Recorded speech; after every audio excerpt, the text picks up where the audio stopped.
Je remercie d'autant plus ma consoeur qu'elle a fait une proposition d'analyse qui n'est pas du tout pro-patronale. Elle est allée jusqu'au bout des questions, y compris. Voilà. Voilà, mais oui, c'est un peu, ça fait penser au Père Noël est une ordure, ça rentre pas dans les cases leur truc, mais tout simplement parce qu'en effet, prendre comme période de référence la période d'acquisition, ça n'est pas logique, et c'est ce que vous avez déjà amplement développé, c'est la période de prise des congés qui devrait être logique, et du coup ça annule les effets du report. Je souscris également à ce qui a été dit, donc sans le redévelopper, qu'en effet, s'il y a à nouveau un arrêt maladie qui empêche de profiter pleinement de la période de report, on court à nouveau à des contentieux possibles.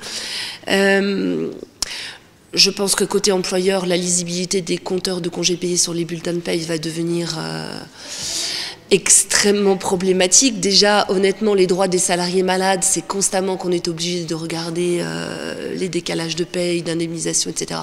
Les congés payés vont s'ajouter à ça. Et ça n'est pas dans l'intérêt des salariés, cette complexité, parce que beaucoup sont floués, mais ne vont pas en justice pour, entre guillemets, si peu. Donc ça m'inquiète, évidemment, même si c'est avant tout d'abord la balle dans le camp des employeurs de s'adapter, mais quand les employeurs ne s'adaptent pas, les salariés en pâtissent. Et puis moi, je voudrais questionner en fait plus fondamentalement la possibilité de faire rétroagir ce report. Parce que dans la jurisprudence de la Cour européenne, il est bien dit qu'une limite de report n'est pas obligatoire. C'est pas, et que si une limite de report peut intervenir, c'est au législateur de la fixer.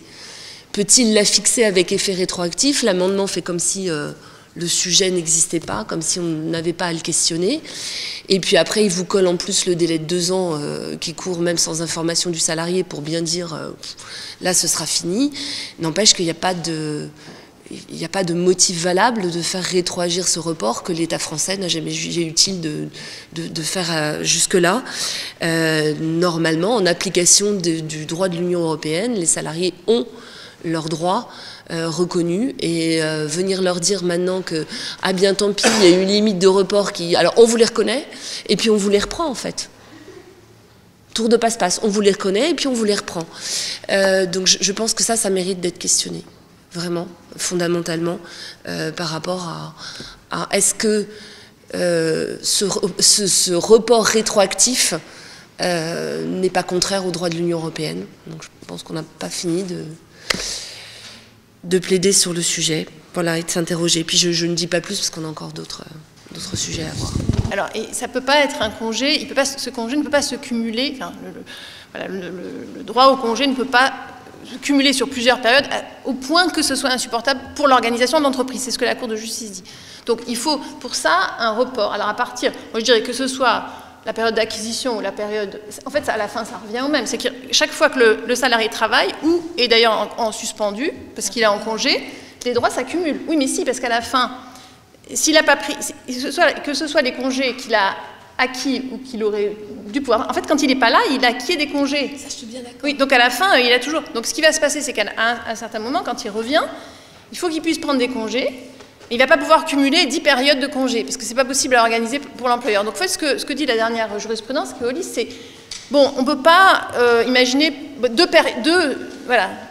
périodes de congés payés en entier, ça va, peut-être plus, mais pas de façon illimitée, pas des congés qui seraient sur 10 ans, ou... Voilà, moi, j'en sais rien, d'ailleurs, quelle est la limite, hein, quel est le nombre de... Enfin, quel est le cumul qui est acceptable, sans que ça perturbe excessivement l'organisation de l'entreprise. Mais en tout cas...